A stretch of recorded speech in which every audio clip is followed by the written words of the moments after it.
For today's video ay may nagpadala po sa atin ng free sample. Kaya naman po samahan nyo akong i-unbox at i-review ko po itong spray mop microfiber na ito.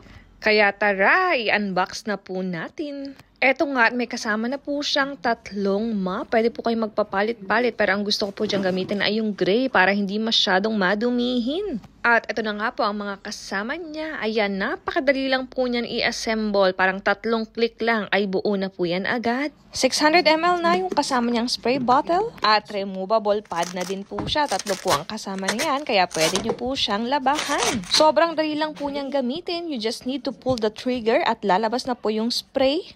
At pwede niyo po siyang gamitin upside down. Pwede siyang pang-walling ng mga toilet.